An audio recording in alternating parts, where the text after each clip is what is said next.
What is up, everybody? So this is the second episode of Fanboys Live, where we're going to talk about Mallrats. Where's my prop? By Kevin Smith.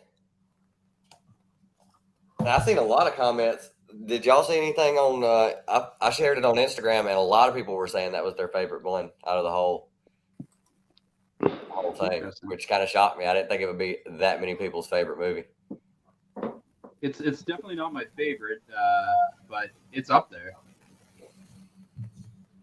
It's my favorite out of the Kevin Smith. This is my. I mean, it says I want to say Dogma comes in real close, but out of the series, this is my favorite because it's the closer to the comic book and the whole mall thing and Mike's chasing Stanley.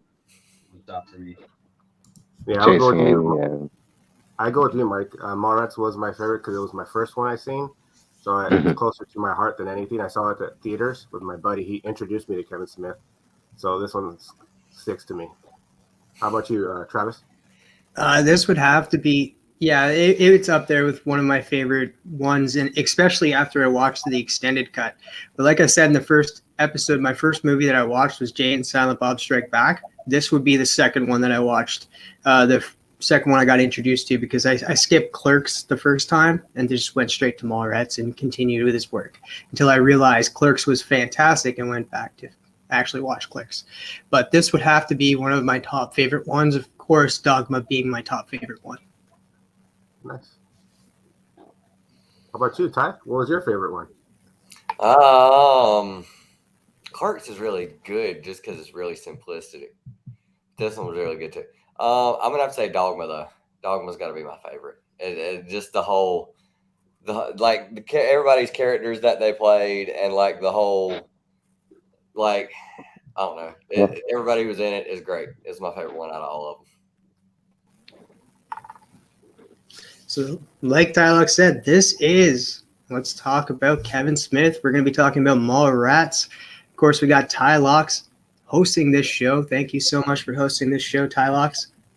Fantastic. No, I mean, yeah, I figured we just jump around from channel to channel. Let's throw it over to neighbor to the north. Introduce yourself, my man. Hey, it's me. I'm cold. It's shitty weather up here. I'm sure TM, you got the same. And man, I'm stoked to talk Mallrats. Again, I said it's not my top, but I would say it's number 3 for me. For me, it's Chasing Amy, Dogma, Mallrats. I mean, Clerks is always. I think Clerks is in a league of its own. It's just that was the originator, and it's just you can appreciate, like Tylock said, its simplicity and the low budget, and you can see like what he did to work with, what he had to work with to make such a brilliant film. And I don't think any like the big production that came afterwards really can top that sort of like the content that he put out with that budget. So I can't. Yeah, he even said that they tried to give him more money, and he was like, "No, I don't need that much," and he like gave some of it back. And so, I mean, this Mallrats brings in your characters, man. Like, did we get a budget? And he was like, "Yeah," and he was like, "Really? That's great. How much did we get?" And he was like, "Well, they offered me this, but I told them we'd take this." And he's like, "Why'd you take less money?"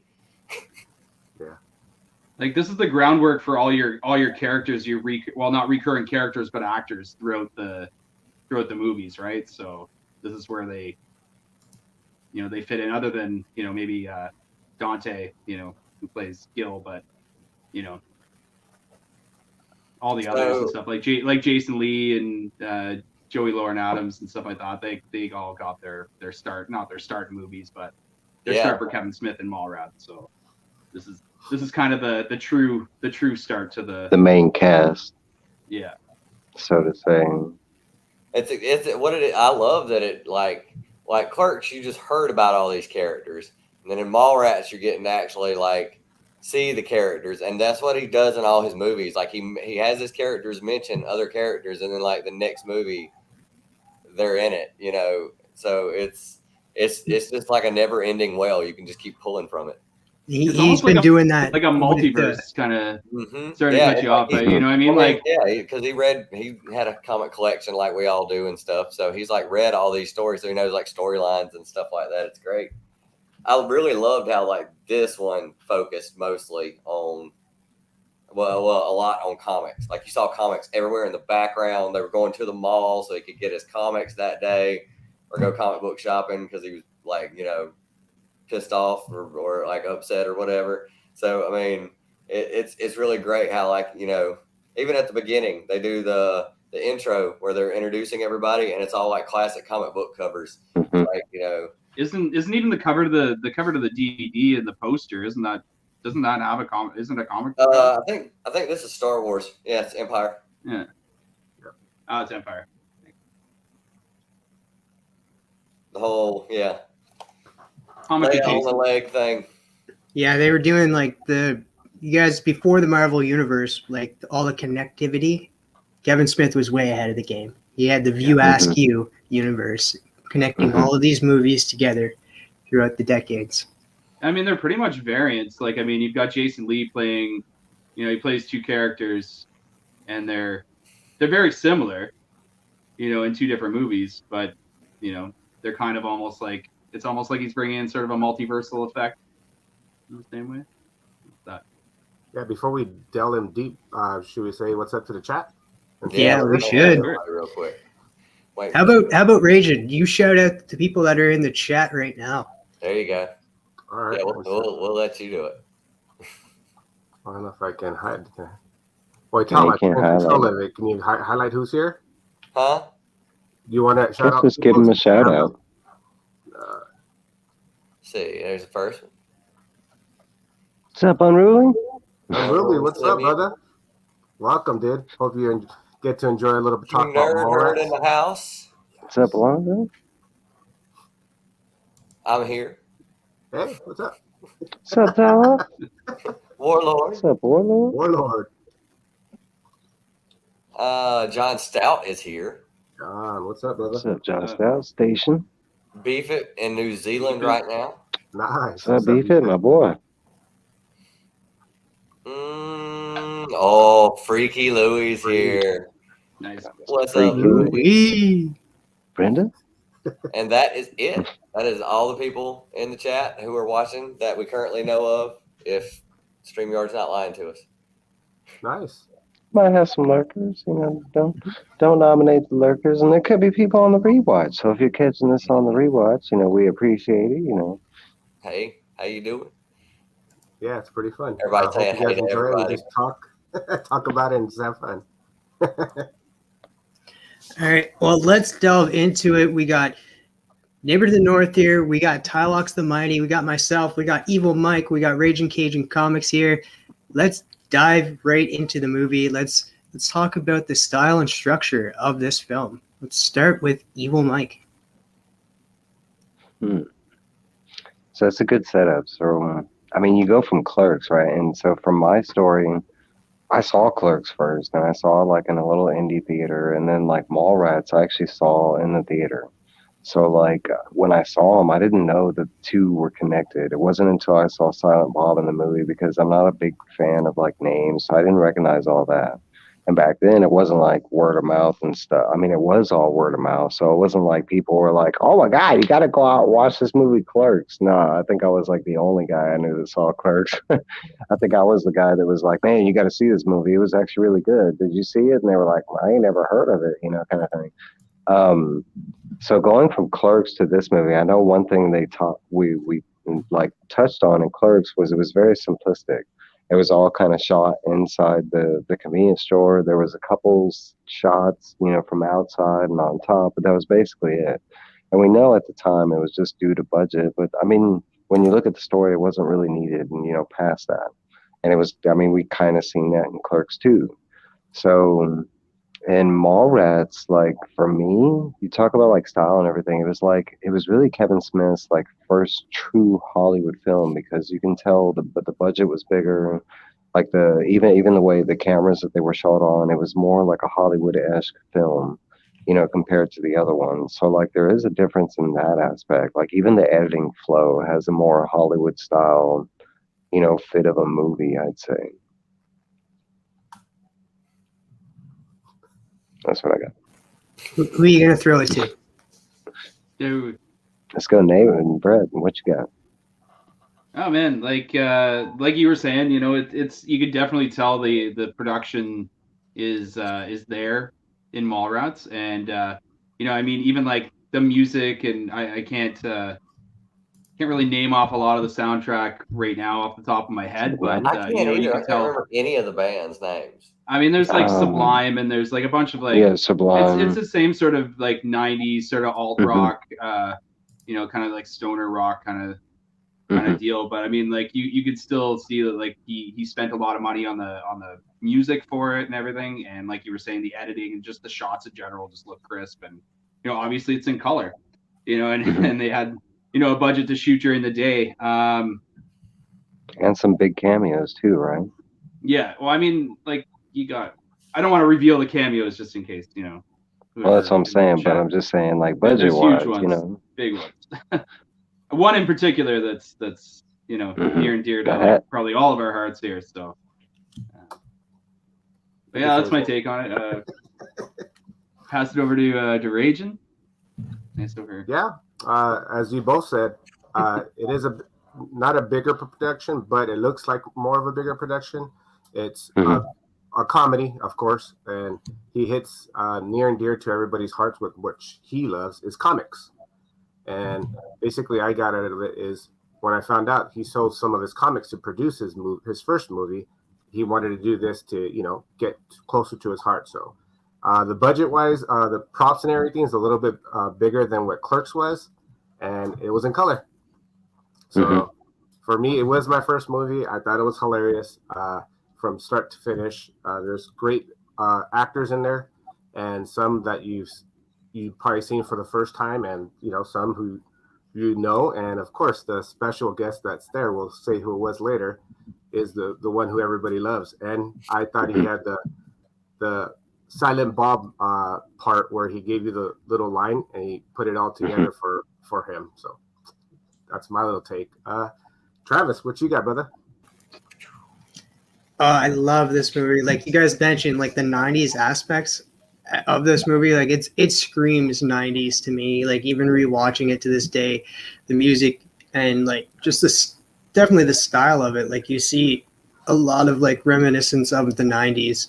And to me, this movie is about growth in a way, like this story between like even just TS and Brody going through the time, like you grow with them throughout, like you see them kind of change in a way. So I love that aspect of the movie. And it's just hilarious. I love how hilarious this movie actually is with the setup of bringing back old characters, changing up some of the other characters, like and making this universe into one. Because they brought back Dante, but they brought back a version of Dante. That's technically it's Dante's cousin. So I like how they kind of connect that in a way. And with Tyler's hair. Yeah. Oh my god! Everybody had my haircut in this movie.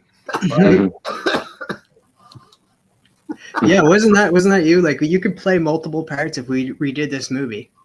Yeah, it'd be like Mallrats, 2020, the 2022 version, and it'd be like starring Tylox the Mighty, also starring Tylox the Mighty, also starring Tylox the Mighty. You'd be like the new kind of who plays definitely a lot of multiple parts in his movies. Well, Jason Lee does, so you'd be like the new Jason Lee to our movies. Yeah. Or we could just all start growing a mullet. Just get ready for this 90s type movies that we're going to do. It's a thing here. Like it's a thing here. It's really weird because I came to work with mine the first time, and everybody's like, "Oh my god, our teenagers have that haircut." And I was like, "Are you serious? They're doing this in high school?" Yes. I was like, "Oh my god, they're ruining it." But I definitely love the comic book aspect. Like this is like, to me, this is a comic book movie. Like to me personally, like I would classify this as a comic book movie, even though it doesn't have anything to do with like comic book characters or anything. But it's just the whole premise of it is like it has to do with comics are one way or another like in the shot. somewhere. Yeah. Especially if you watch the extended cut. And I urge anybody who's not seen the extended cut, I think it just came out because it's been like 20 years since the last one, and he just released it not too long ago. So it's all uncutted, and that's you get all of this raw footage that you have not seen before.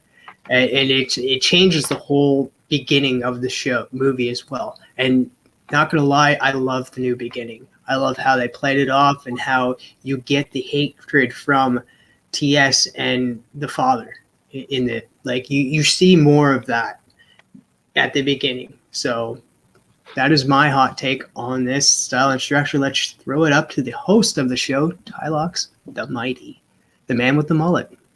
The mullet, most popular haircut in this movie. I saw this one the same way. Like my friends, like the first thing I think we watched was I got to see The Crow unedited, and then the second thing was Clerks, and then they were like, well, if you like that one, you're gonna love this one. And so, like pizzas and popcorn, and like a bunch of teenagers, and staying up late on Friday night, didn't have anything else better to do, and it was hilarious because I was like watching it, and I was like, dude, they're like, we're like our group of friends. That's us.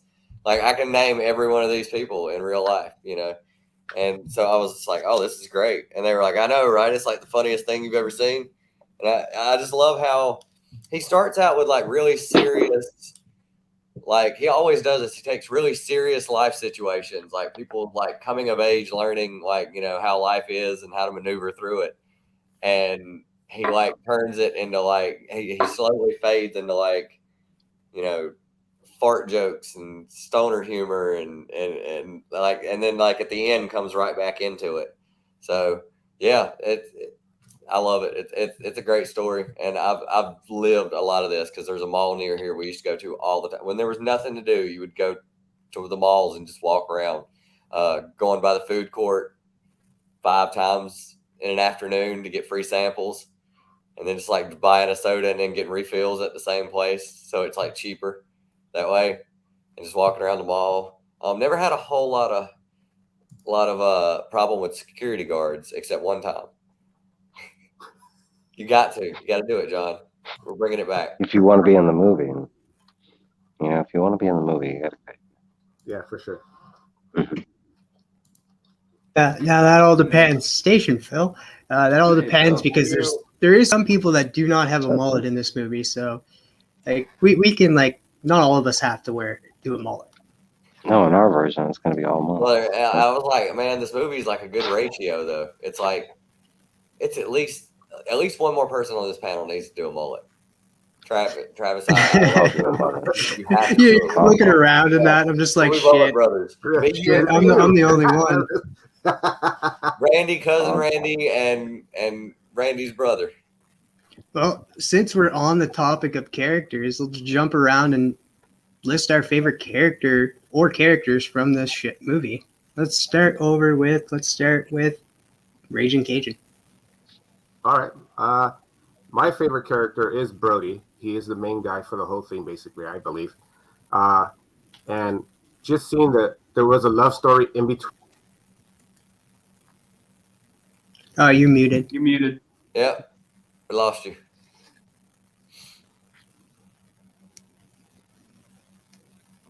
Oh, no. Oh, no. I think his thing died.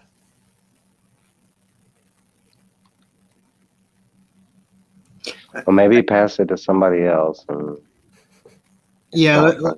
How about Mike? Yeah. You go for it now. And okay, Tylox. Well, no. I'm gonna pass it to Travis. I'm gonna pick somebody this time. Oh. All right. Who are your favorite? My favorite character. Like the obvious choice would be Brody. Brody, like everybody wants to be Brody. Everybody wants to be that guy. But I kind of like TS in a way. He was more together than Brody was, but he was kind of a. Yeah, I'd have to give it to. That's so tough. Because like the only 2 characters that really matter. You know what? I'm gonna go with the guy with the sailboat. The sailboat guy, and couldn't see it. I love that character. It's not a sailboat. It's not a schooner. It's a sailboat. Yeah. For 4 days, the guy that stood there and trying to figure out the 3D puzzle. I just love that actor too. He's been in tons of things. Like the first thing I remember seeing him in was like Boy Meets World back in the day. But I would have to give it to him because just shout out to Boys Meet World. That was good. that feeling at the end too, where it just comes to it, and it's just like, and he finally saw the sailboat, and he looks up, he's like, really? Like I was like, oh, like yay to that guy. But I just heard my echo, me saying yay, so I'm gonna keep it down a little bit. But no, I'd have to say him because it was just great. Especially he sets up the whole Easter Bunny scene, which was just fantastic. What do you mean? Or like the whole Easter Bunny thing is just like, you know what? See that guy over there?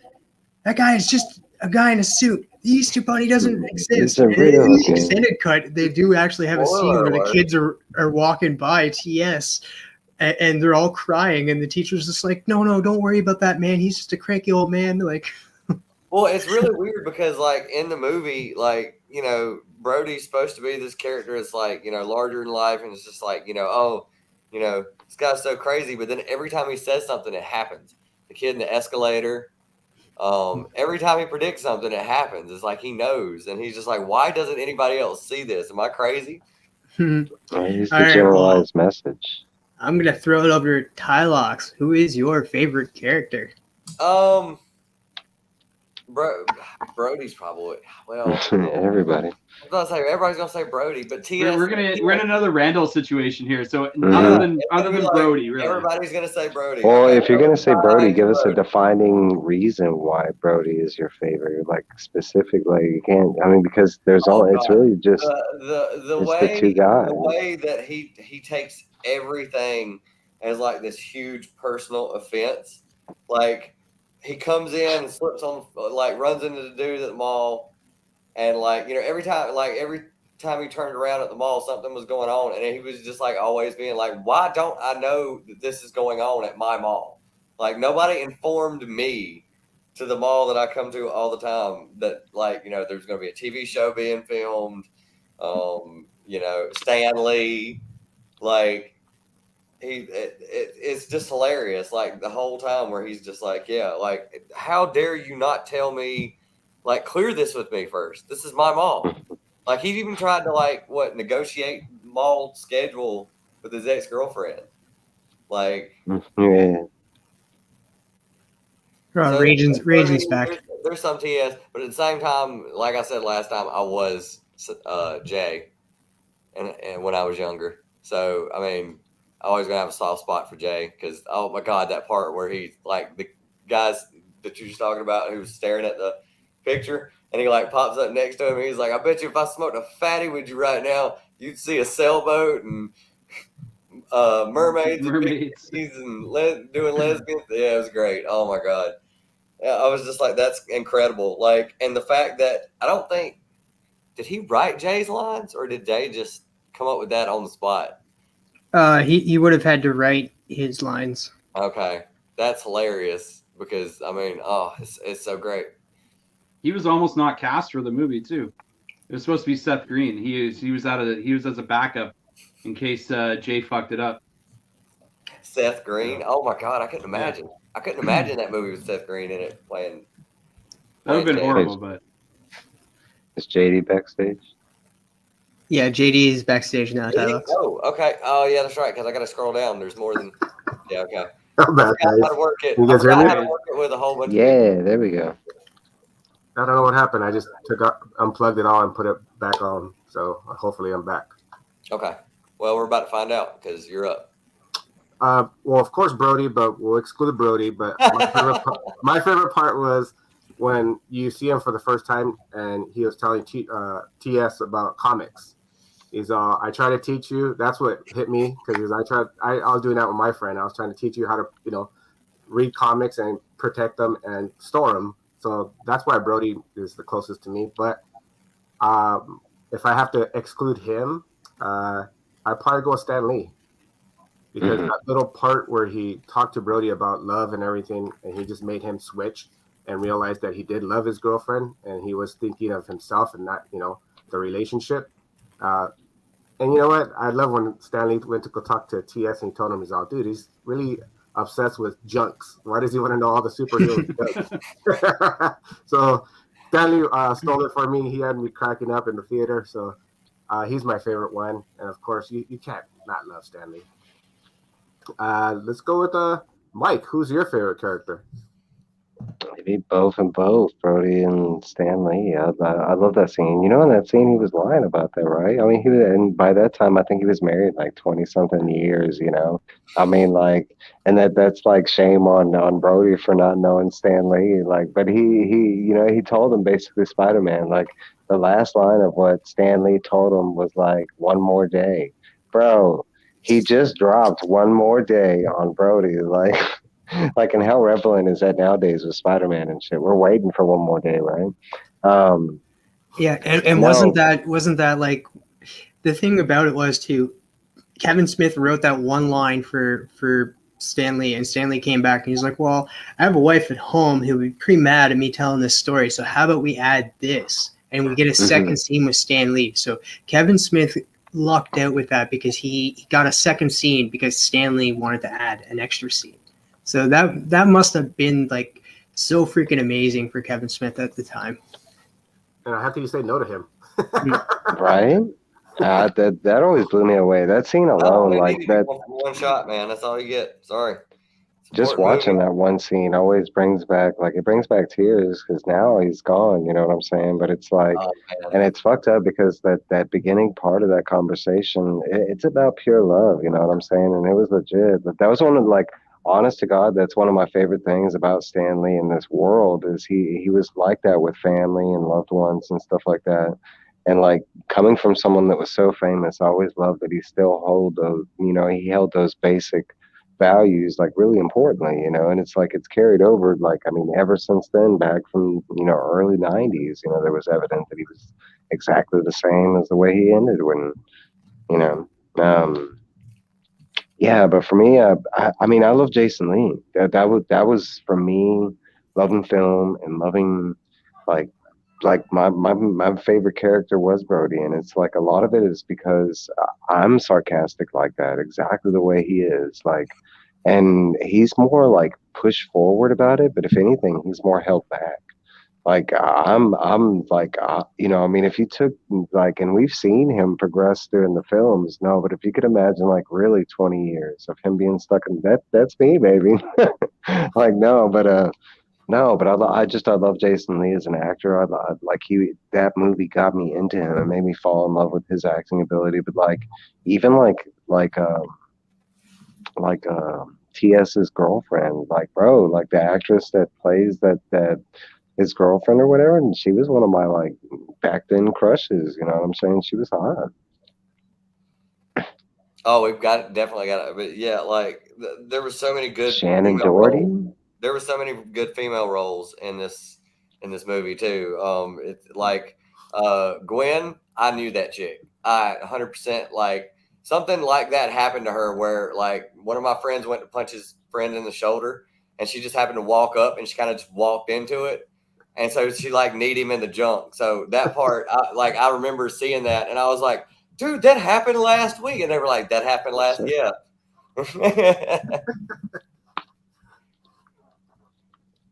All right, let's go to Neighbor. Neighbor's next. Yeah, I mean, I think you're made to like Brody, like the same way Clerks kind of made you resonate with Randall because, you know, he's like, it's everything you want to say, you know, but sometimes you might hold it back. But like Brody, he's got no filter, you know, it's just, he tells it like it is, you know. But you know, I mean, one if I'm going to thing, sorry, before we go too far, but one thing I would like to point, because you like, it's the same dynamic, right? But in this way, it's different because in the first one, it was like the two friends, and we all love Randall because he was like the cooler one. He said all this, you know, it was like it was like he was the guy that everybody wants to be remembered. So in this one, it's not necessarily so much that way because the other guy's cool in his own right. He's just going through like a weird situation kind of thing. So, but he's more just kind of like along for the ride kind of thing, in my opinion. You know, he's just following like Brody around kind of thing. and Brody's just helping him out with the situation. I'm sorry. I mean, if I'm gonna pick a character that I'm gonna go with Gil Hicks. I mean, his mullet is fantastic. His lines during the game show are just like the jackhammer was just like maybe like nearly pissed myself. You know, where he's He's like, talking about, "Oh, come on!" like you like, I love dudes. Like it's just great. Oh my god, there's so many great one-liners in this movie. It's like a whole movie full of one-liners. So I mean guy with like minimal role, but Brian Johnson with Steve Dave. Guy with minimal. Oh my god, Steve Dave, two first names. Steve Dave, amazing. So I'll go for the tertiary characters here. Does Cream Pie make it back in this? What was his name in Clerks? Snowball. Snowball. Okay, he didn't play Snowball, but he played the aide. Roddy. Yeah, to Brandy's father. He played the aide. Like, oh, that's right. And nobody's mentioned Michael Rooker's character at all for being like the greatest villain ever. He's like the douche of the movie. Yeah, that's what I'm saying though. But that's the whole thing. He was the Vader. He was the Vader. Yeah. He was the villain. He was the evil thing they had to defeat. Yeah, he was the antagonist of this film. That and the Easter Bunny. So that's a question. Is that something relatable to everybody? Has everybody ever dated someone whose dad completely did not want you hanging around his daughter at all? Has anybody ever had that where it's just like, I do not want you around my kid? I'm like, no, I'm a good guy. I'm telling you, I really like her. Yeah. What you do? Sadly enough, no. Most of my relationships ended because their parents liked me more. But we'd be sitting around with their parents and that and be like, we're supposed to go out. Yeah, but I'm having a great time with your parents. Yeah, I think we're done. So I got to stop being so friendly to the parents. So that definitely didn't happen to me. Learning lessons. Tylox, that's a dangerous game where you come from, right? What? Those dads are like armed and, Mm-hmm. I mean, everybody. When way I walk through life is I just automatically assume that everybody's armed with something. I mean, you can get stabbed just as fast as you can get shot. So it's a lot quieter. So, I mean, yeah, I just assume everybody's carrying at least a pocket knife on them. So, I mean, that's just at least, Some nail clippers. Wasn't that one of Gibbs's rules from NCIA? Finger dildo. Yes. A teacup. Mm-hmm. I slipped that in. No pun intended. Yeah. Giggity. Well, actually, you know what? This is the perfect time to say a word from our sponsors. Our sponsor today is Brody's chocolate covered pretzels. Oh, guys, if you want to have a great chocolate covered pretzel, check out Brody's chocolatecoveredpretzels.com. Do not eat Brody's chocolate covered pretzels. Use the promo code food poisoning. Stinky Palm to get one for free. Yeah. Yeah. Promo code Stinky Palm. Have all mine. Get one for free, all right. Hey, Tylex, we got some more some more joiners in here. Oh, nice. There, we got Raging up in here. Yeah, we got Steve and Hip Hops and Dracula. Steve. What's up, Steve? Actual Dracula, what's up, brother? Actual Dracula was just in the hot seat over in Gary V's channel. He was. I have to watch that. I have not had a chance yet. This is fantastic. All right, let's move on to the music, the score. We talked a little bit about it earlier. Station Digger, Jim. Let's hear from the host of the show. Let's hear from Tylux. What did you think of the music of the movie? Dude, it's really weird because when I first started picking out my own music, that was the popular music, that kind of alt rock. I heard that stuff everywhere. So it's kind of like the whole Sublime, Gin Blossoms, like I Pumpkin. pulled up the soundtrack here, so there's everything. There's like Weezer and Bush. Yeah, like that was and, like what was popular back when I was a kid. So like that was always, South we had country and a lot of Southern rock, but even some Canadian rock on here too. Anything that was and that was what was popular. So it was what seeped in. So I love the soundtrack. It's something like just kind of background to listen to. It's but I thought it was great. So I know TM might because he's like a quarter of everybody's age on here. So I love the music. Like even rewatching it, like I loved the music throughout the whole entire movie. I don't think there was a soundtrack in the movie that I did not like. It was definitely, but like I don't know any of the names, but like Neighbor of the North said, like you had Weezer, which was a great band in the 90s.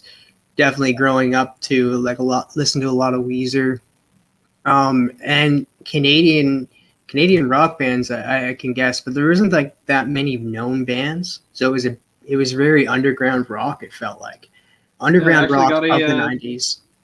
A Canadian band from our neck of the woods out here, Thrush Hermit, is Joel Plaskett. He's from Dartmouth, so in case it was all like, I wouldn't say it was like unknown. They were all like, it was all like champions of like grunge and alternative, and because Bush at that time was like, one of the top bands in grunge, and like Weezer was up and coming around that time, I want to say, because they had like, I think they just dropped Buddy Holly and stuff like that, 97, something like that, 96. Mm-hmm. Might have been a little early. Let's go to you. What did you think of the music? Honestly, like it's not one of. I mean, I do like I love Bush. I love Weezer. I love some of the more popular ones. We all like love some Bush. Of the other, I love Bush, man. Actually, but Bush is actually one of my Gavin Rossdale, man. That's one of my favorite bands.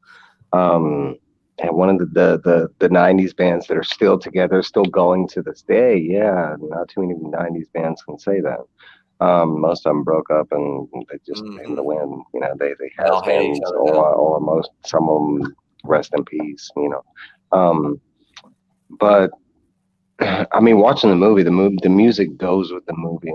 But I remember owning the soundtrack, and I think it was like one or two songs I logged off the soundtrack. It wasn't like, because I am a big soundtrack guy, and I mean, there's some other soundtracks I can go off on, especially in the Kevin Smith universe, especially when we get to the later movies like Chasing Amy, bro. That's the soundtrack right there. I own that one, and like religion, especially Dogma with Alanis Morissette. Bro, they each movie he starts up in the game on the soundtrack. But this was the movie when he actually got like big name bands that came in and were a part, and it was all that pretty. It was because that was a part where I know that he could have gone bigger in the production, and he went like so far, like he didn't go overboard with it. Oh wait, let me do it. Okay, there it goes. Yeah, just stopped working. On my part, it's basically the same. Where I learned about Weezer through this movie, so that was a plus for me, and I started enjoying more, alternative rock and everything. So I did enjoy the soundtrack. I didn't own it, but I do have like greatest hits of stuff like that. So I do own some of those songs now. So I enjoyed it throughout the movie, and it did flow like all the things he had for the movie flowed perfectly for me. So I enjoyed it. Of course, you can never get rid of, who else we have. That one song, Suzanne from Weezer, was one of my good songs that I play all the time. Yeah. But like everything else was perfect when he had that going. He had bigger bands throughout the movies, like you said, Mike, which Chasing Amy is one of my favorite ones, soundtracks there. So I will hit that up for sure more. But this one was just the comedy about comics is what caught me. Mm-hmm. So when we talk about that, that's the part I'm going to be opening up more. Let's head over to Neighbor to the North. Well, I mean, you touched on Weezer and Bush and everything like that. I mean, there's like I mentioned, there's local guys on here from 40 minutes from where I'm at. Silverchair's on the soundtrack, but most of all, my favorite band of all time is Sublime. And You know, I when love Jay smokes out the two dudes, the 2 Mhm. contestants, it's smoke 2 joints. Yeah. It's, you know, the lightweights, and it's smoke 2 joints, and that song is just you know, it resonates, you know, within me very deeply. Yeah, So my group of friends went through a big Sublime kick where like it was like them and Tool. We would just listen to them all the time because they had a bunch of good stuff out. So you could just listen to Okay. them a lot, like while you're just hanging out and stuff. So yeah, it's great that like as small as that. To be honestly, as small as that band was, like they weren't around really a long time until recently again to like do a whole lot of stuff. Like I've seen every iteration of Sublime except for Sublime themselves, and I missed Yeah. Bradley's death by about a year. I was supposed to go. They played a Warp Tour in Montreal, and it was the last time that that Bradley would have been alive for me to see him, and I didn't Well, go. he would do I've stuff seen like he was supposed to be on some kind of MTV thing. It was like some kind of I don't even know if it was spring break. It because was he like died the next year after this movie. He died and in he like 96. photocopied like all of like the backstage passes and just gave them to like 500 of his friends and was like, everybody come party with MTV, and they were like, no, like wait, what happened? Why is 500 and something people backstage? I mean, that to me with the soundtrack was just this is all high school music to me. You know, Mhm.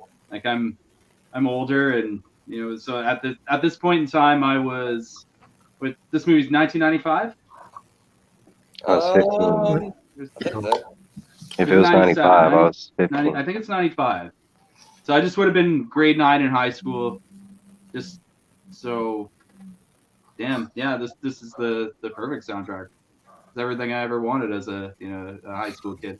A bunch of my bands at that time, they just weren't like, I mean, for me, I love a lot of the bands on there, but like, I think there was like, as I remember it, there was only like 2 or 3 of the songs that like I jammed. But like, I mean, watching the movie, I mean, it all flows with the movie. I mean, it's like there's a bunch of the parts you don't even hear the song. You just hear the instrumental part of the song, and it just flows with it, because a lot of them are just run through scenes, or it's like when they're getting chased through the mall, or when it's like the escalator scene. There's a song that's playing in that whole background of the scene. That's one of the scenes on the soundtrack, but it's not really like main focus. It's them talking, about the kid on the escalator, and then the other guy's talking about the about his girlfriend at that time or whatever. It's there, but it's not, like you said, it's not super prominent that it distracts from the movie, and I think that's really clever on his part. Malls, I mean, you've been to malls because it's like recognizable, right? Like you could hear it. Somebody's always playing music at some point in the mall, so you like hear stuff, but it's so light in the background. That's a good point, Alex. It's like when you're having a conversation and you hear the mall music, right? Mm-hmm. The mall music isn't loud, it's not distracting, it's just ambient, so you can, You still talk. Is that what? Man, he's got to steal my thunder. Oh, did I fucking? You scared him. Sorry, No, it was Tylox's cat. Yeah. He climbed up on the back of my chair and was like a parrot. Because he's a fucking. But is Kevin Smith onto something with this? What? Like, Maybe that's did what he it was. intentionally make this music to be like mall music, but with a more entertaining because soundtrack? I mean, you got to think. Okay, the mall. When I went to the mall, like there's a store named Spencer's. Shout out Spencer's because they got weird shit. And then there's They also probably have a Hot finger Topic. dildo in the back too. Hot Topic. Those stores Guarantee it. play music. So even if you're near those stores, you can hear the music lightly playing in the background. Yeah, and you yeah. got food court music and stuff Or like the that. So yeah, elevator. like he really tried to. It's something like where he tried really hard to like make it really realistic, and people just don't Well, it's even. like Oh, it's like you go back to the name of the movie. He's not. I mean, the name of the movie is Mallrats, and he's not necessarily talking about the 2 main characters. I think he was just generalizing like the people that hang out at the mall. That's why like everything you see during the movie would have been something you've seen at the mall during the 90s. And I think it like I don't know if it's like worldwide like that, but I know like me watching it was very nostalgic because it was like the arcades and stuff because we still have malls, but they just don't have certain shops anymore. Oh yeah, we always had a Jay and Silent Bob. Like they were always hanging out. If you wanted to score some like really expensive dope, like you go to them. They're like the last resort guys, you know. Oh no, Southpaw So- Brad's been hacked. No, he's probably screwing around. Me and something Wong with me and something Wong were doing that the other day, and we almost got like blocked by Q. She's just like, I almost blocked you guys because I thought you guys were like actual bots. I'm really quick with that. I was like, no. And so we just kept doing that means it. we hit the big time, right? Hey Brad, do you like when we get the Russian bots? Yeah. Chef Brad, I had no idea you were a Russian bot. I come from Mother Russia. But I agree. Like I loved the sound. Like you guys nailed it to a T. Like it's like background music. It flowed so well with what was going on with each scene. So like he picked the perfect music going through this, and like maybe he definitely was onto something because you think about a lot of his movies that he puts out. You don't think of the music that's playing in the background. Like I love the music playing in the background in this movie. I didn't entice me to go look up who was playing. I knew that it was good. So it's kind of that it's always in the background of your head in a way. So it flows well. It doesn't overcome the scenes, but I'm just babbling on now. All right, now this All right, part go. here, why we think Good it job. failed at the time. Did it fail at the time? Yeah, it was see, made that- for a certain audience. For so me, like, it did. It took them quite a few years to actually get like, and Recover it's the funny money. too. It's right around the time that I actually watched the movie. So I'm not saying that I was, but it was like I don't know why. Like it was probably my generation that really upped it up because like it was around that time where I was 20 that I watched it, and then everybody else started watching it. It took them like 15 years to actually, or 10 years to actually get it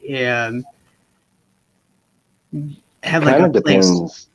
Kind of depends on what you consider failure, because like blockbuster success and what he lost in money, yes, failure. But as far as like the movie that he gave us, even watching it back then, like everybody that I knew I saw, like that saw it with me, or that, you know, once it came out on video and stuff like that, we all loved it. So I mean, and it is a fan favorite now, like a cult classic kind of thing.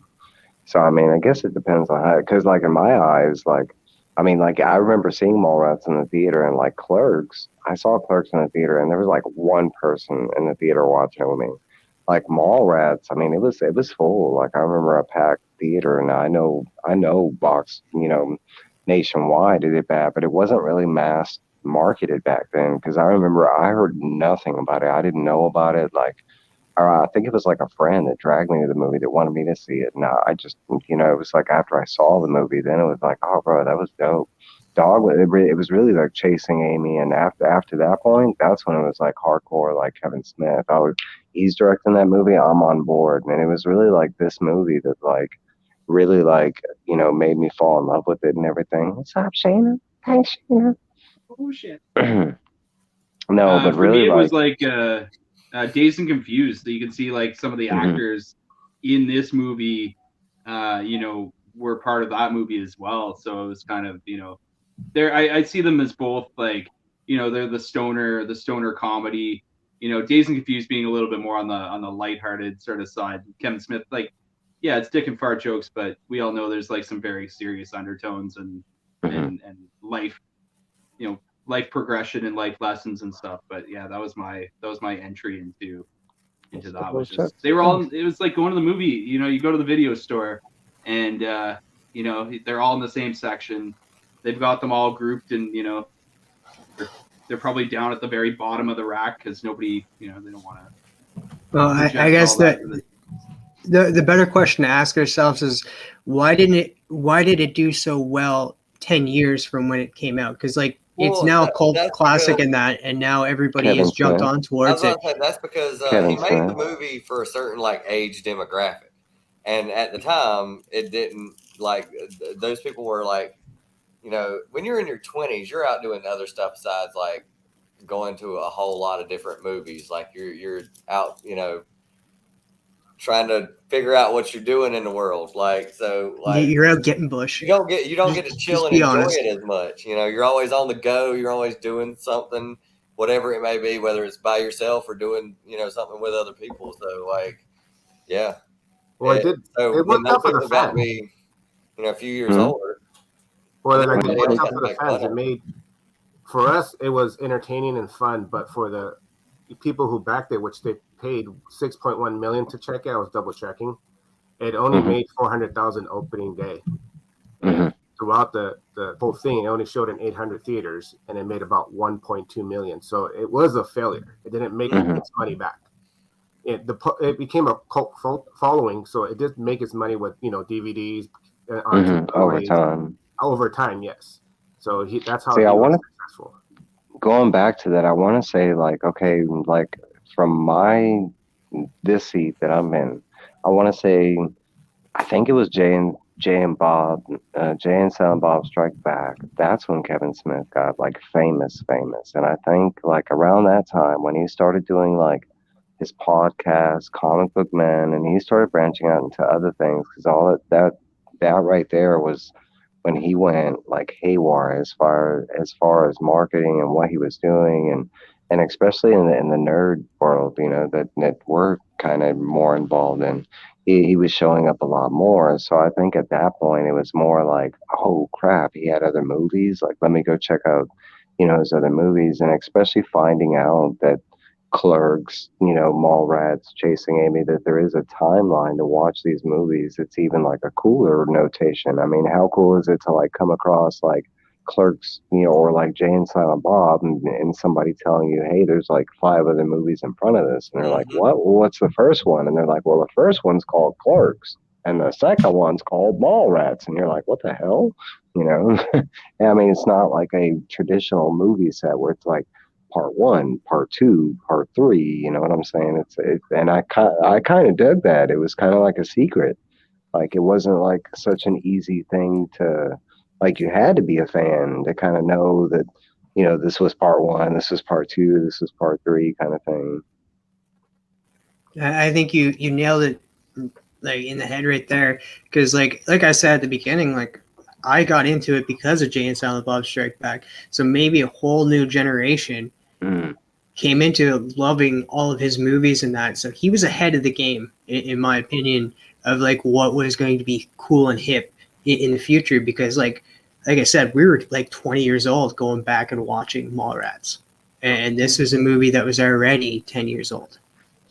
Kevin Smith, after he made the movie, he knew that it failed, right? So I actually read that his voicemail said, I can't come to the phone, and the production team, like, we can't come to the phone. We're licking our wounds right now. Like, he just refused to answer the phone at all and talk to anybody, because he wasn't ashamed, but he knew that it failed in a monetary sense, and he was really proud of the movie. And he was, this is supposed to be the big one, right? Like, Clerks did well enough, for a extremely low budget indie movie that, this is supposed to do it for him, but it just never did. It got big enough. It made big enough airway to push him through to Chasing Amy. And once they did Chasing Amy, like, going back to like my personal opinion on that, how things played out throughout time. But once it got to Chasing Amy, Miramax was on board. That was everything that Miramax was doing. All the ideas that was showcased in Chasing Amy, like, that was kind of like Miramax's kind of like ball at that time. It's like they were trying to do more racy, more artsy kind of films. They always have been.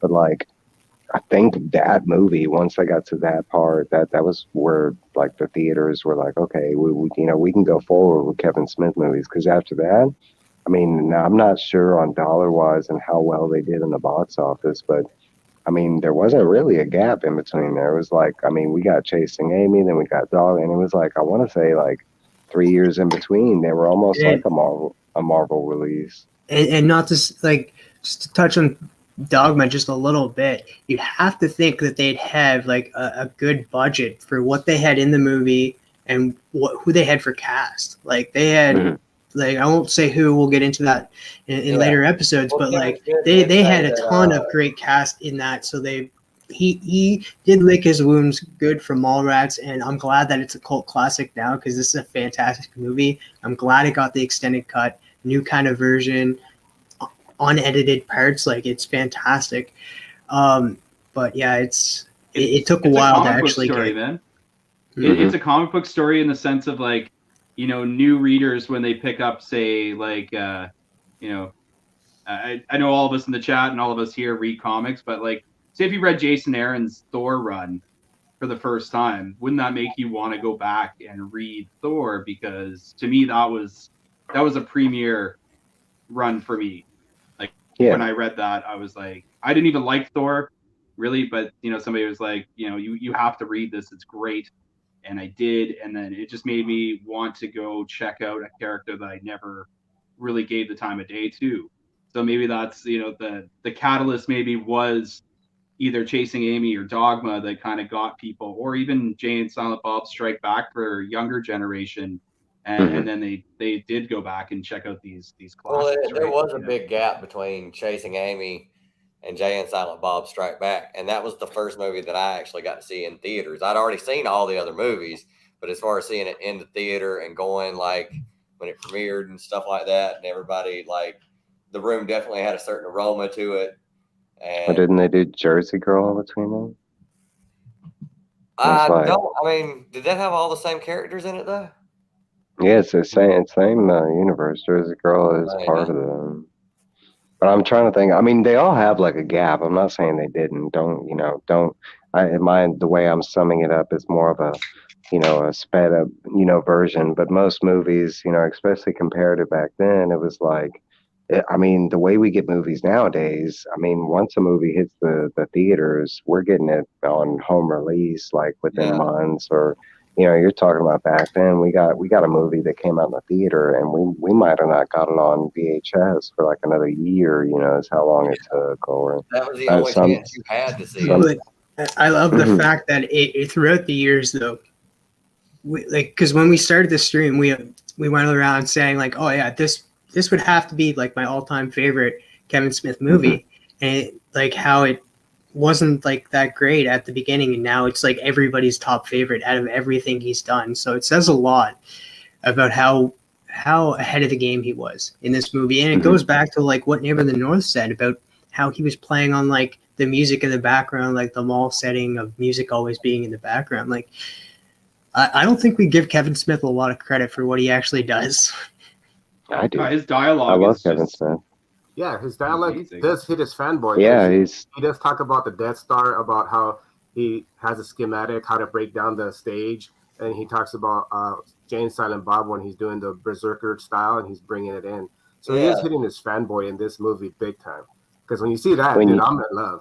Like right there. When you get down to, when you break them down to like a director, like an actual like director breaks, like, I mean, he didn't just direct it, he wrote it too. And then on top of that, like you're talking about screenplay, script, layout, and like, so he was cinematographer. He was like, I mean, there was like multiple roles that he does for this movie, right? Yeah, and he has was for other editing movies himself too. Like he was strictly editing himself, and that takes a lot of time as well too, because like you're directing, you're writing, and now you're editing. Like that's a trifecta right there.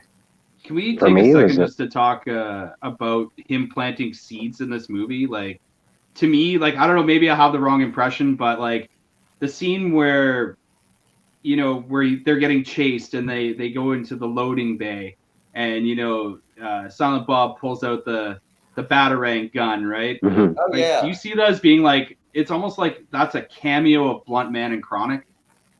Yes. Yeah. You know what? Okay, you want the real answer? And Brody being a kind of like a precursor to Banky in Chasing Amy. Right? Yeah. The character is like somebody who he aspires. Brody would want to be a comic book artist, right? He's a tracer. He's a tracer. Yeah, he is a tracer. Oh my God, actually from Mallrats. That's all. Actually, from Mallrats. So is this like the first Chasing cameo Amy, of a bunch of... Yeah, that for that character, that's I'd have to say that would have been the evolution. It's just like, I don't think he had like I think there is continuity errors within his like. I'm getting a phone call. I think there is continuity issues within his movie, right? Because Dante plays other characters and like Yeah. stuff like that. But it's kind of But it's like the view askew-averse, right? So like askew right. is kind of So like it means tilted, right? So it's so kind it's of like kind if of you just use your imagination a little bit, you can kind of take that Brody kind of transitions to this character in that movie, even though he's not played, kind of thing. But like, no, I mean, the seed part, I would say 100% because Clerks, I mean, even though it is like, the beginning, right? But Mallrats to me feels like it's the beginning of the whole franchise kind of thing. It was really when he got to, like you said, place the seeds for the upcoming movies that he had planned. Because at this point, like maybe the beginning, he didn't think it was gonna, it was kind of like Star Wars. They didn't think it'd make it past the first one. Once they got to Empire Strikes Back, I mean, it was in the ballpark. He was in Hollywood. As long as he could make the movie, he was going to get it made. So I think that's why he was placing things that were going to show up in the future for other movies, kind of thing. But going back to the Blunt Man stuff, I know what that is. Kevin Smith is a huge comic book fan, man, and he wrote for Batman. He wrote for Green Arrow. He wrote for like, okay, we all know that. That was him trying to like transition for Batman and Superman. Remember, he was trying to write the Superman movie, and like he was already pegged to do it at that time. Like a couple movies later, like he was the Well, one that yeah, was yeah. He like had before I think Superman David was trying to Returns. write it, and Um, Nicolas Cage was supposed to be Superman. mhm. Oh man, So I I mean, heard that story too about like how that movie fell apart. Like Kevin Smith's eyes, like he was talking with the guy that was writing the movie or like wanted to direct it. And he's like, "Yeah, I want a big spider, a robotic thing to come out." And then he's like, "What?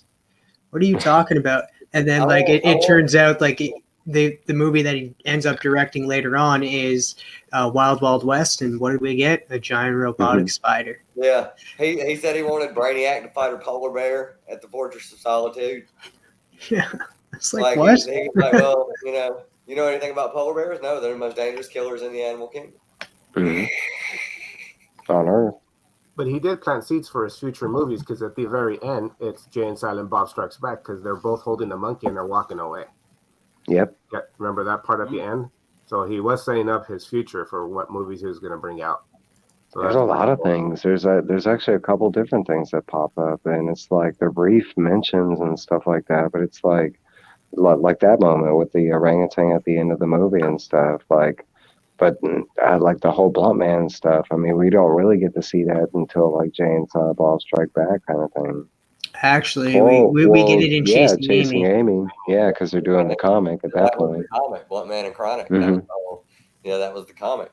Well, see, maybe that's what it is. Maybe these are just characters in Blunt Man and Chronic. These are just like. Well, I mean, if you go by like movie setting, it's like from store to like front to fan to creators to in real life, movie. these guys are best friends, but when they write it down on paper, they're bitter enemies. Hey, well, let's go to our favorite scene. We should have got into our favorite scene first before we got into did this movie fail at the time.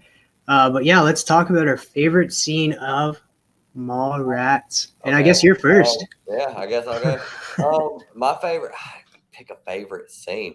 The part where there's a few. I mean, like, give us two. Two. Well, definitely the talk with Stan Lee.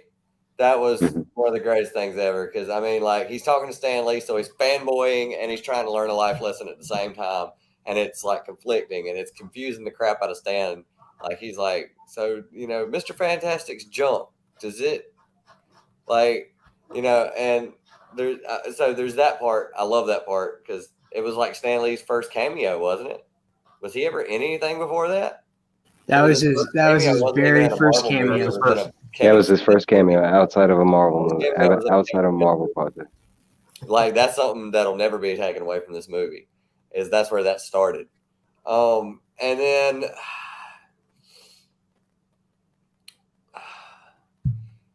the part where the Jedi mind trick works. Like the whole bit, that whole bit of like when they first run into him, he's like trying to get the cigarette to move, and he smacks away like 7 cigarettes, and he just pulls out another one, and he starts doing it again until he knows, and he just keeps looking over it. Stop it! Quit it! Stop it! Would you knock that off? Like, you know. So like that part, because I mean that's like a real life situational thing that I've seen happen, where it's like you're having a conversation but you're focusing on this thing too, and like there's a whole bunch of different dynamics, and you know at the end of the scene he was like, I can't believe you didn't try and stop that, and he was like, you think they're actually going to pull that off? There's no chance they're going to pull this off. So, and then there was like, you know, he talked about, you know, Wolverine's berserker attack. So there was your comic book stuff. That was stuff that like only people who read comic books at the time would know. Like, I don't know how popular was the fastball special. I think that's like the most popular thing Wolverine's ever done was get thrown at somebody claws first. So, all right, let's go to Neighbor. All right, favorite scenes first. Oh yeah, thank you. That's very, very. Wait, what? Your favorite Canadian? What? Oh wow, William Shatner. Followed closely by Jim Carrey. I used to live on Shatner Lane, actually. Just by the way, since you mentioned the Shatner Lane. Yeah, he was actually born in Ottawa, so that's where I grew up. But anyways, back to this. My favorite parts of the movie are Brody's stories. Just one, or actually, I'll say two. Can't tell, you know, which one I enjoy more. You know, where he's talking about, I can't remember if it's his cousin or his uncle, where he's talking about him and he's on a plane, and you know the plane's like gonna go down, and he just whips out his dick and starts jerking off.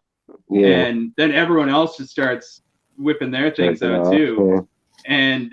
And then everything rights itself, and everyone puts their stuff away, and they just never talk about it again. And like then, it never happened. It's like, it just out of nowhere, it's like, did he come? Yeah, it's just like, God damn it, Gil. Like, some things are better not said. Like, or second place has to be the cats, where he's talking about his uncle again. So, you know, he keeps on going to get the cats, and it's like, why are you getting so many cats? Like, how the fuck am I supposed to get the gerbil out of my ass? You know, like, yeah, just like I think they always go by saying my cousin Walter, and so it's like a play on Walter Flanagan, because like he uses real people like in his life and that he gives the name to. So he's like, my cousin Walter bought a cat once and got it stuck up his ass, and then I see him at the shop the next day, and then he's like, dude, like, why are you buying a cat again? It's like, you know, you're just going to get that one stuck up your ass. And he looked at me right seriously and said, Brody, how else am I supposed to get the gerbil out? My cousin Walter was a weird guy. Oh, my God. Yeah, you quoted that exactly right. That's perfect. But, I mean, this movie just has, like, so many great scenes. Like, this, you know, the Brody talking to Stan Lee is another one, you know, where he's asking about Mr. Fantastic and the Thing's junk. Like, is the Thing's junk orange and stone? Like, made of rocks. You know, made of rocks, and like, it's just so good. So, it's a note. But let's go to might as well keep with Canadians here. I was about to say, where's the other Canadian here? Yeah. Nobody mentioned, would you like a chocolate covered pretzel? Oh man! Like, to this day, I still won't eat a chocolate covered pretzel to this day because of that scene. Because like I look at a chocolate covered pretzel, all I think of is stink bomb, and I could never. I don't care how mad I'm at somebody. I could never do that. I could never stick my hand down my own pants, just keep it in my sweaty ass, and just be like, a great part when he pulled his hand out and then he realized that he couldn't eat any more of his own pretzels, so he just so and just that scene, like he comes up to him and just starts rubbing the ring and stuff. Like even though like there's like banter going between them, it's just like it's from Cameo, and it's like Cum Lao, and like it's like I would like to cum lao someday too. So like that was just hilarious seeing that the TS in the background. He's just like because he knows what's going on. I would have to say that I love the Stan Lee. Like we touched on how it got added, like the extra got added and stuff, and TS was like Excelsior. I was waiting for Stan Lee to say Excelsior, but he just like, yeah, right back at you. But man, I still have to go back to the Easter Bunny isn't real. that is like Elbow. There he is. You see it too. Yeah, it's just like it's like oh look, it's a scooter. It's like it's not a scooter, you dumb bastard. Like I'm like whoa, it's like a kid there, and it's just like such a straight face to it too, and it just like, you know what? The Easter Bunny isn't real. That guy over there, he's just a guy in a suit. Oh man, I just loved it. When Brody told Jay and Silent Bob that the Easter Bunny jumped him, and they went and kicked his ass, like they jumped him in the mall and just started beating up the Easter Bunny in front of all the kids. It's like straight up, kids there. You need to get back in line. I'm waiting for like a new movie, like because like the View Askew is like all connected in a way. I want to see like the Easter Bunny's revenge type movie. Like I want to see him like show up at least in part of a movie, and you see him getting his revenge. You see like a bunny just walking with a knife or something. It's the same one from Mallrats. Like Kevin Smith, if you're watching this, you're probably not, but you should definitely give us fans that kind of fan service. But let's throw it over to Raging Cajun. Like you guys said before, so many good ones. One of my favorite ones was when they were running away from the forge, and then they get the batarang thing, and they shoot the grappling thing, and he kisses them, and he says, "Yeah, how do you get these wonderful toys?" So he always, talks about other movies and stuff. I love that part because I just thought of Batman, and it made me want to go watch it. Yeah. Where do you get all these wonderful toys? Yes. And the other part was when they went to go see the girl with the 3 nipples. Oh my God! The flea market was so good. When he walked so good. The rack and the bag, the comics weren't bagged and boarded. Yes, Savage. He slaps on it. The person who was selling them put some boards on there. Yeah. But it's like the thing with the kid with the escalator. No bag. Calling somebody a savage because they don't bag and board their comics. Yeah, totally. So that's my 2 favorite ones. But I love how he finally got it that, you know what, I do need her. And that's the part where the romance was in that movie, even though it was a comedy. I caught that part even being, I was 17, 16 at that time. I was like, oh, there's a little romance in this movie besides, fart jokes and, bringing comic stuff. So I really enjoyed that part. And, of course, the Stan Lee part was one of my favorites. Who were you going to propose when Jaws jumped out of the water? That's beautiful. Excuse me, sir?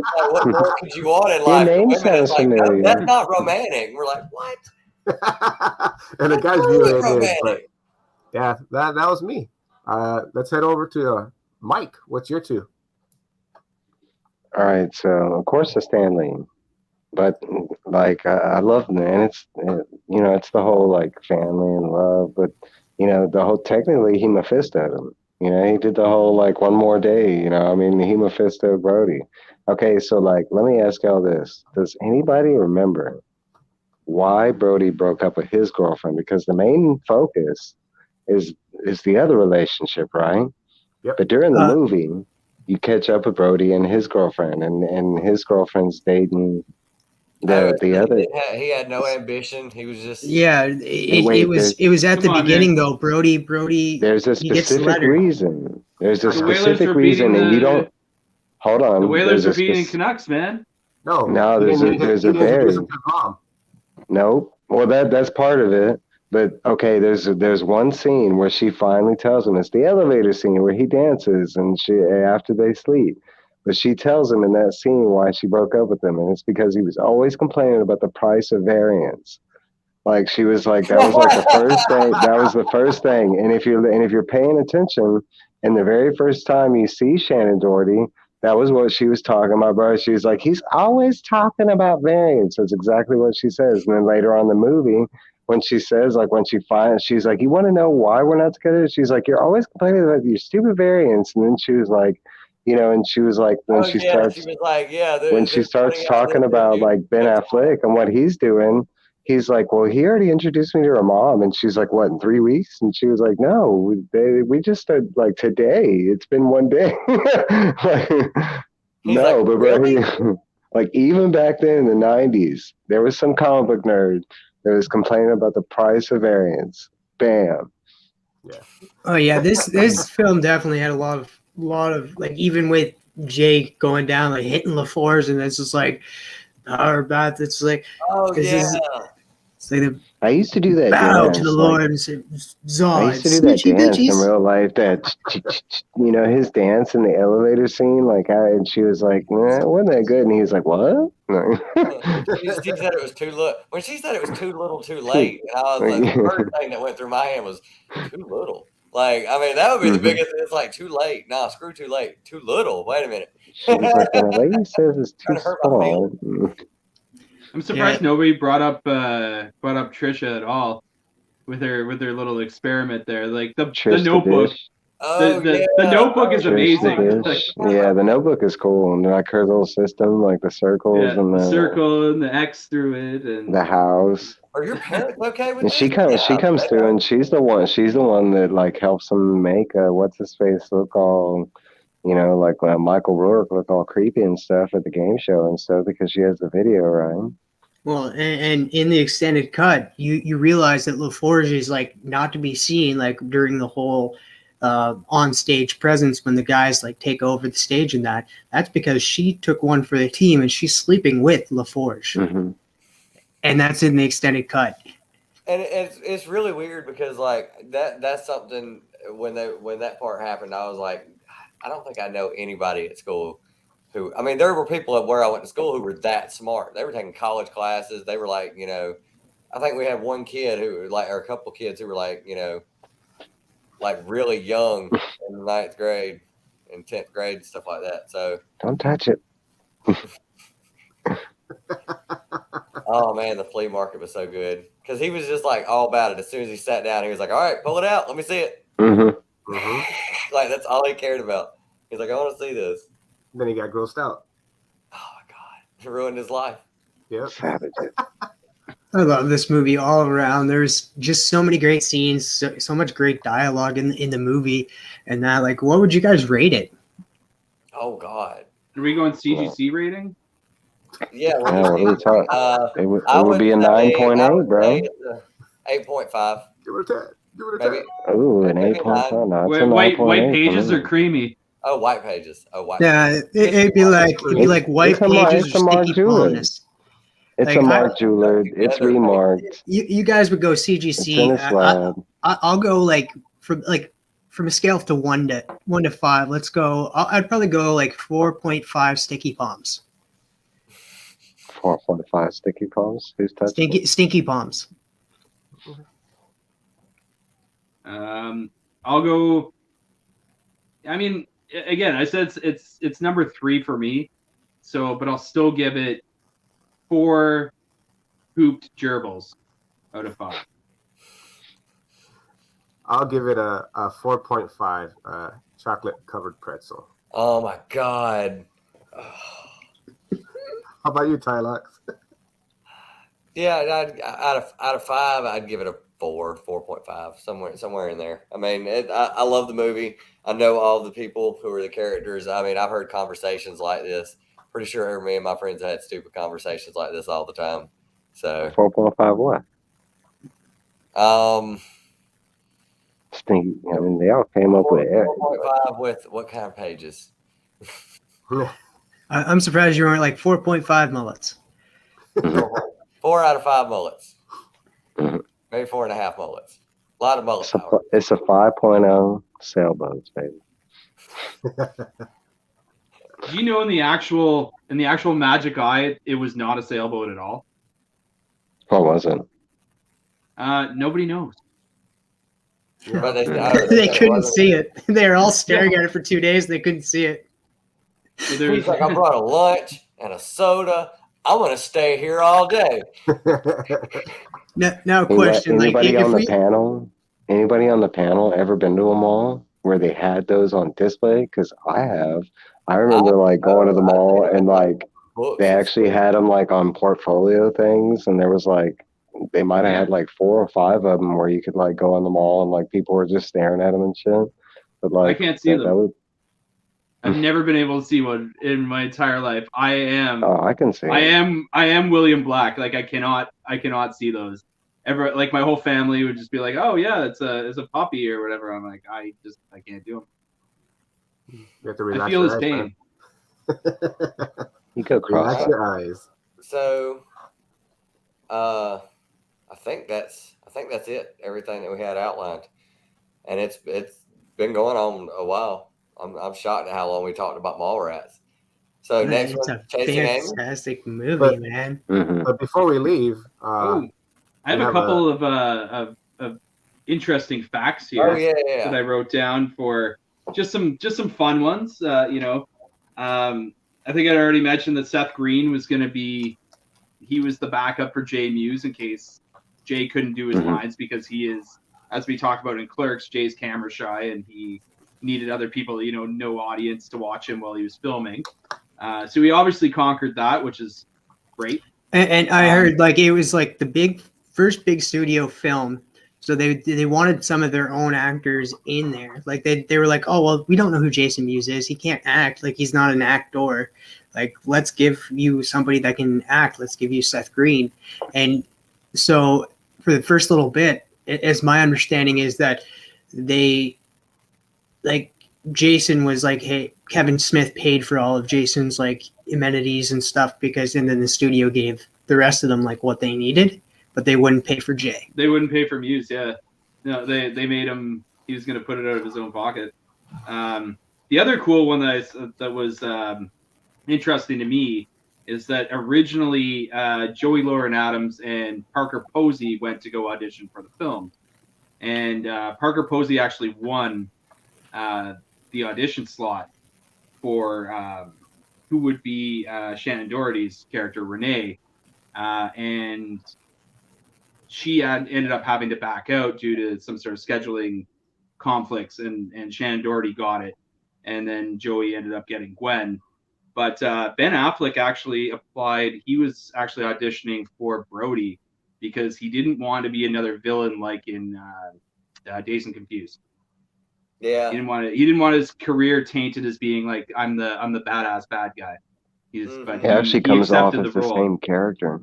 He is the same. He is O'Bannon, but he's like now he's working. It's like his summertime job is him at the mall. So those were and then there's a couple other ones where actually the movie was not shot in Jersey, which it was shot in Minnesota. Which is interesting. I actually watched after watching the movie again. There's a guy, I forget his name. It's an older video. It's probably like 5 years old or so, but he actually goes and tours the mall to see what stuff's actually still in the mall, and he goes and recreates some of the shots, which is pretty fun.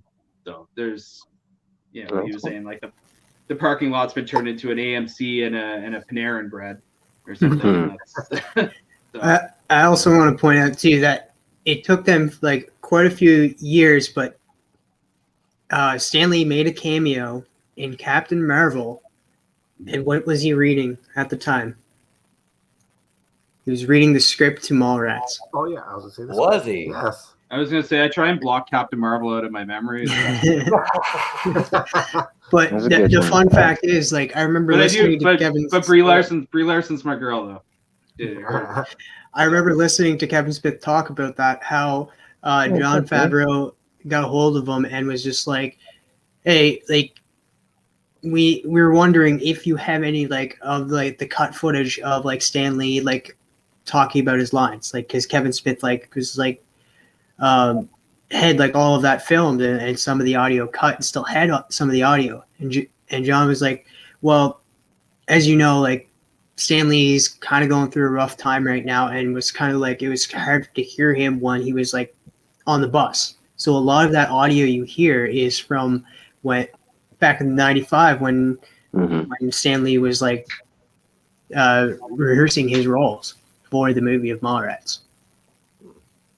So there's even more connectivity from Mallrats to that Marvel universe, and I love how that's now kind of connected. Do we see the View Askewniverse in Doctor Strange too? That's a good question. Can we all speculate on and some good Clerks? spec, because Clerks are in comics too, right? So you'll want to get the first appearance of Blunt Man and Chronic and comics. Mallrats, because they are in the Marvel universe, right? Now, was there ever Mallrats or like because technically they should have like a Mallrats comic. If he was reading a script to the movie, that means the movie exists in the Marvel universe. So that means like Captain America could have went and saw Mallrats or whatnot. So I mean, in that right and title, like WSQ, well, that specific one does exist within the Marvel universe. It's kind of crazy to think.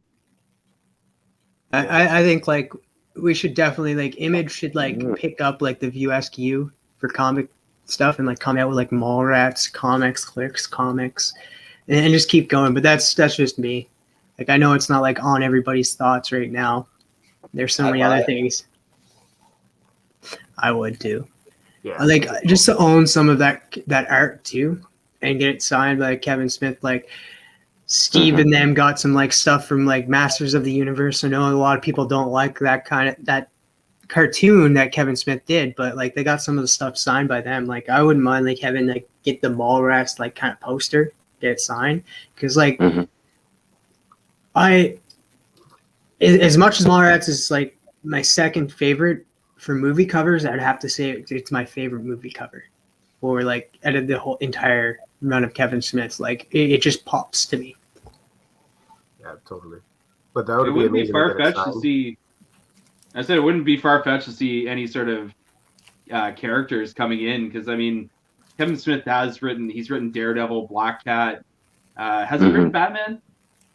Yes, him and fun fact, I forget what the series was called, but Walt Flanagan and Kevin Smith like teamed up and did a Batman book together.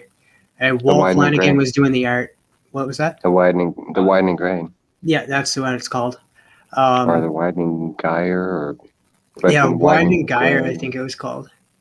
He also did a short story with Jim Lee on the Detective, I think 1000. Yeah, and that was good. That was a good story. So he did that too. So he's I know he's writing a comic book right now, but he's not been able to tell everybody what it is. Yep, that's some of the great books that he wrote, because he is a great writer. He did Daredevil also. And the majority of his writing is Green Hornet. I mean, I know that, and he's kind of like, I mean, to anybody that is a Green Hornet fan, they honestly have to like get down on their knees and thank Kevin Smith, because he's the whole reason why like that character got revitalized and got bought back by like Dynamite Comics and like Green Hornet. He wrote for both, but he did. He did quite a bit for Green Arrow, but Green Hornet, he wrote a bunch of Green Hornet. And like even as far as if I'm not mistaken, I even think he wrote the screenplay for the Green Hornet movie that they did with Seth Rogen, and don't quote me on that part, but I know the comics he wrote like a bunch. He even did like a bunch of the Batman 66 when it crossed over with Green Hornet and Kato. Yes, he did. That's pretty cool. Kevin Smith, Glenn. Stop joking around. So the next movie is going to be what? Chasing Amy? Next one would be Chasing Amy. Yeah. So whose channel are we going to do that on? I'm going to put somebody on the spot. 2 weeks from now. Raging Cajun, you up for it? Yeah, we can do it on my show. I'll be honored to have you guys on and talk about Chasing Amy. So thanks for. Man, I'm looking forward to that one. That one's it's top of the list for me, just for dialogue wise. Everything just about that movie is just it hits me really hard, because I've had a lot of similar experiences to many of the characters in that one. So I love how it's a flip too from like what we've seen so far in that, and like we jump from Clerks for being just in that centric place, and then we go from Mallrats a little bit widened out, a little bit more different characters popping in and out, and then we come to Chasing Amy, which is like total flip of what he was doing in that, talking about two guys trying to figure themselves out and trying to win their women back.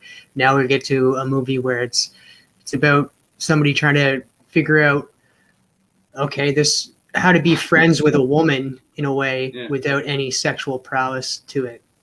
It's about a guy falling in love with a woman that he can achieve. Well, it kind of shows you too, like kind of getting a lot into it, but like it shows you that like you can love somebody without it being sexual in nature. Mm-hmm. I think, and just the title itself is kind of it's very deep itself, because Amy could really be replaced with anything. Yeah, that was the point of the movie, is that everyone has an Amy. And it doesn't even have to be a person; it could be anything. Anything in your life. You're chasing something, right? Mm-hmm. But we'll definitely talk about that over on Raging Cajun's channel in 2 weeks. So not next Friday, but the Friday after that.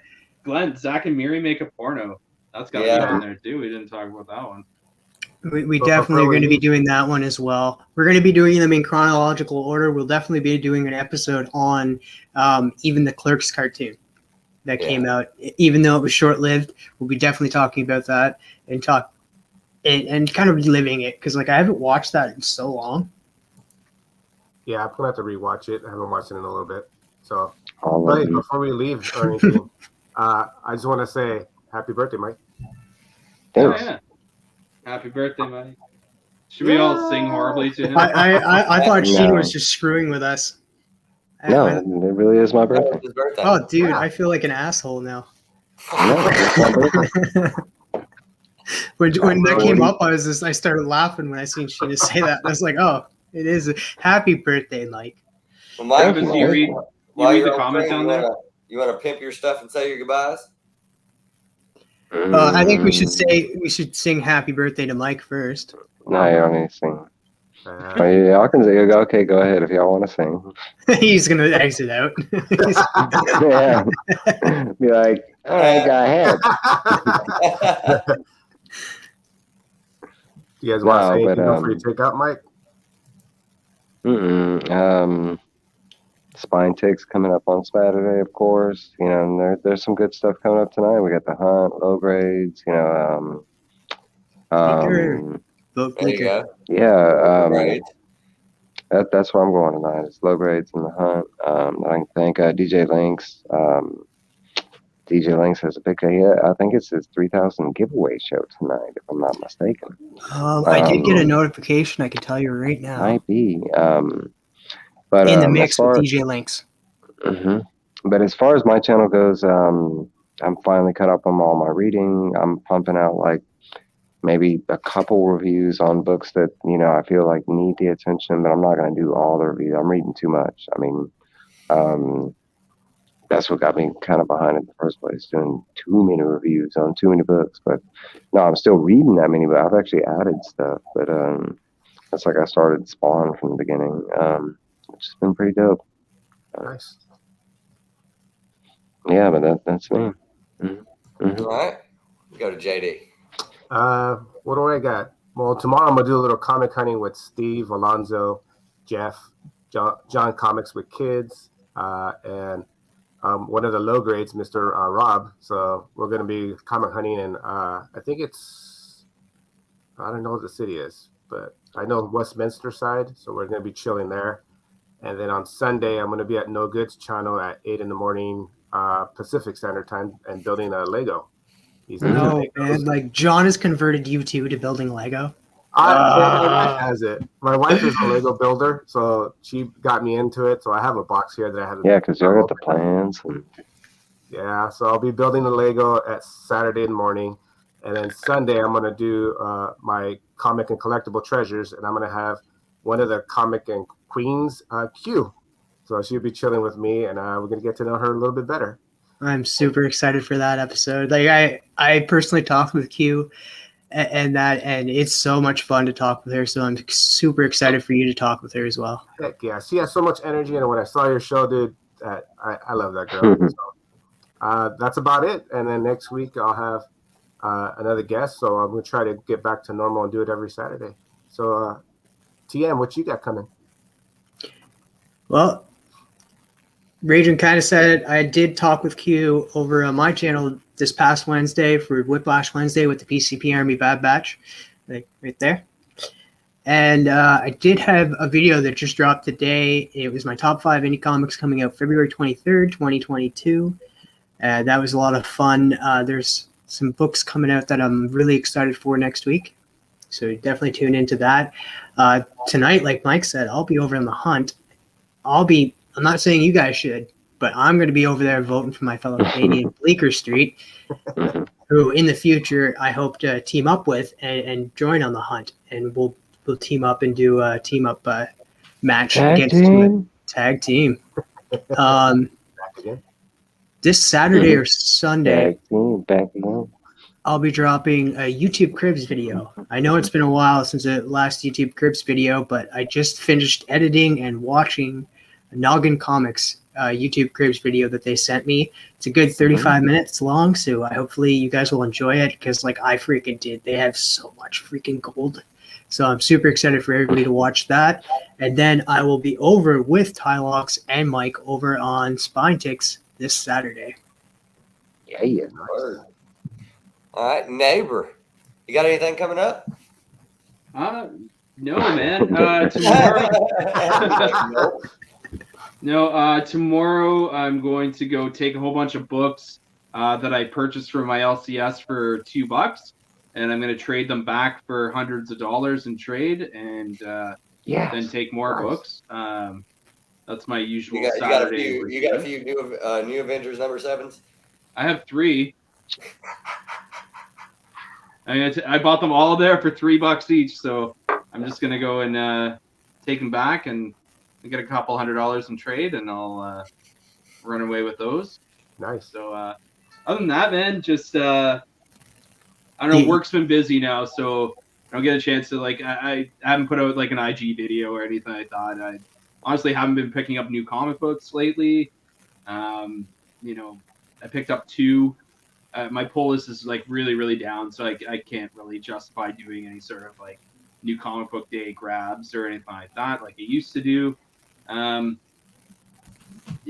mean, it just hasn't been enough interesting stuff coming out. I mean, I appreciate anybody on the panel or anybody in the chat, man. If like you guys know of any good books, please like DM me, man. I'm looking for good reads, and I just haven't found anything that I've kept up on. I'm reading Hulk for the weird Donny Cates spaceship stuff going on. So don't get me started on that. I'm gonna give it a chance, man. I'm still reading it. But man, I read issue. No, man, I don't want to get into that. I'm caught up, bro. I'm caught up, bro. It ain't getting better. I'm waiting for it, but it's weird. They turned him into a spaceship. I'm not getting it. I mean, I'm looking forward to the Thor versus was it like the not battle lines, but it's like the Thor versus Hulk sort of series that they're coming out with. This issue they had some dope moments. I mean, without going into too many spoilers, but we saw some like Marvel zombie action in this current issue of Hulk. I do. There was some like the Hulk went up against the Marvel zombie universe, which is pretty dope. But there were some cool moments, and that's why I'm still reading it. It's not horrible, but at the same time, it's just it's not great either. So, neighbor, you won't be over on doing 33 Marvel questions this week? Bring questions? I haven't gotten an invite. No. Last one. I actually we recorded it a little bit after you bowed out. Me and Chill and Rogues Comics, but actually my internet crapped out, so I bailed. He put out a video with him talking with Rogues Comics, and the the 12-minute mark or 10-minute mark or something like that, and I had a couple beers in me, and my internet just crapped out, and I haven't heard anything since. So I'm like, hope it didn't look like I just cut the stream or anything like that. But seriously, my phone just died. It's so hard to get a hold of him too because he only uses Twitter. He only uses Twitter. Yeah, that kind of sucks. I had fun, man, when we were on that. That was a fun time. I think Twitter. Yeah. Who uses Twitter? Kanye West? No, he's banned. All right. Well, I'll close it out. I don't have anything coming up. Woo! No, I'm gonna be on Spine Ticks tomorrow night. Because it's my weekend off. So I'll be on Spine Ticks tomorrow night. I have a few things coming up in March, but I'm gonna wait for a minute to announce them. And then I'm about to start my pull list back up and start getting new books in. So I'll start doing hauls and reviews once again. Had to what are you reading, Tyler? I had to put some money into the car real quick. Yeah, right now this is just back chat. So we can talk about anything. Let's talk about nipples. Stay hydrated. Are we ever going to get a camera from the back where we just get to watch the mullet? I mean, are we just going to get, where we just get the back view? Like, we get the front view too, but are we? Yeah, like we'll just have like two separate cameras. Like, I'll take a picture of the back of my head, and I'll just have it. You have it. Every time you leave, it'll just be right there. It'll be a flock of hair.